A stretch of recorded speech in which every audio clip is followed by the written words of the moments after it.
جربت فايدو اس والنتيجة فاجأتني.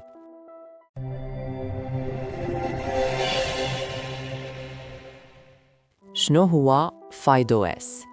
فايدو اس هو نظام مبني على كروميوم او اس، كيشبه بزاف الكروم بوك وكيخدم مزيان في كيسي دايف، وكتستعمل فيه جوجل ابس، اندرويد ابس، لينكس ابس، يعني 3 في 1. شوفوا معايا، هذا حاسوب حقيقي ماشي شي حاسوب. قلت نجرب نظام مختلف، فايدو اس. فايدو اس نظام بحال كروم او اس، خفيف وسريع، التثبيت سهل، غير فلاشة وكم كليك، الواجهة نقية وبسيطة بحال كروم بوك تماما. كنستعمل جوجل بلس اندرويد بلس لينكس في نفس الوقت، ولكن خاص تكون عارف ماشي بحال ويندوز في البرامج الثقيلة. إلا خدام بالنت وبغيتي السرعة، فايدو اس اختيار زوين. باش نفهمو فايدو اس خصنا نفهمو كروميوم او اس اللي هو مبازي على لينكس، اللي هو الساس باش دارت كروم او اس اللي كيستعمل في أجهزة الكروم بوكس. بلا هالأنظمة سمعتو بكروميوم المتصفح، هو عاود منين جا جوجل كروم المتصفح. بلا شك غتقولوا علاش لا كروميوم او اس فليكس. كروميوم او اس فليكس غترغمك تستعمل حساب جوجل للدخول، وما يمكنش تخرج من بلاي ستور في التثبت، هي البيسيز ولا الماك صافي. أما ARM لا، في حين فايدو اس يمكن تثبتو حتى على أجهزة ARM وعندها ستور ديالها، وبإمكانك تدخل على بلاي ستور وأيضا تثبت تطبيقات لينكس. والحاجة المزيانة هي تدير حساب محلي ماشي أونلاين. فايديوس مبنية أيضاً على كروميوم أو اس، لكن مختلفة كما قلت لكم. حتى فايديوس دايرة مشروع مفتوح للمصدر سميته OpenFide. مشاريع للأوبن سورس بالنسبة للشركات هي منصة لتطوير المشروع، يعني شي مشروع ديالهم تيكون جينيريك وعام، أي ما فيهش للمميزات للأغلب اللي باغي.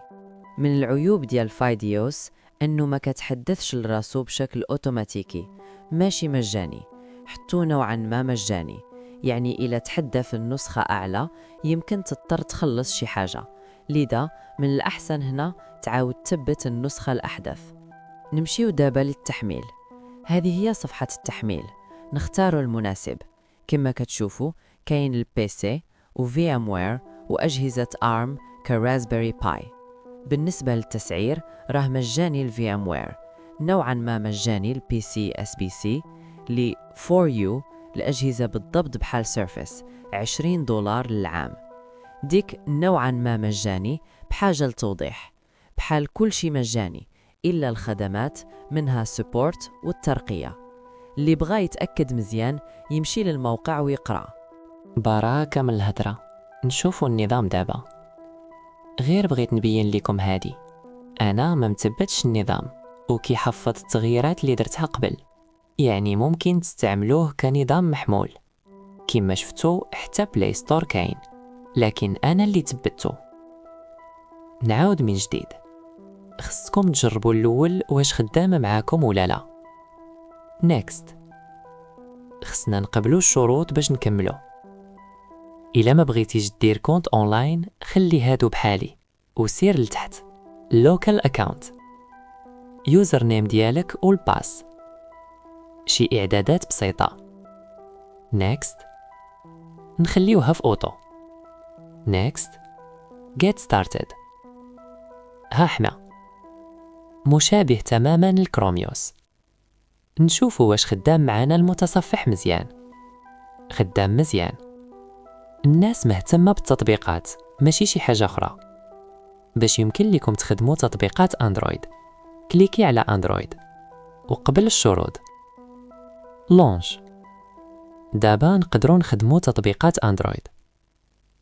دابا نمشيو نقلبوا على تطبيقات أندرويد فايديو ستور. كاين شلا حاجة من بينهم تطبيقات الويب، وأخيرا أندرويد أبس، لكن ما كاينش بلاي ستور. خصك تنثبت كابس، لكن قبل ما نثبتو خصك دير خطوات بسيطة باش يولي بلاي ستور عندك مرخص وخدام. اللي بغيتو ندير عليه فيديو صغير قولوا لي. حتى تطبيقات لينكس خدام هنا. بإمكان لنا نديرو أبديت وتثبيت تطبيقات لينكس. بغيت نوري لكم، لكن ما بانش معانا الخيار ديال Set Linux Environment للأسف.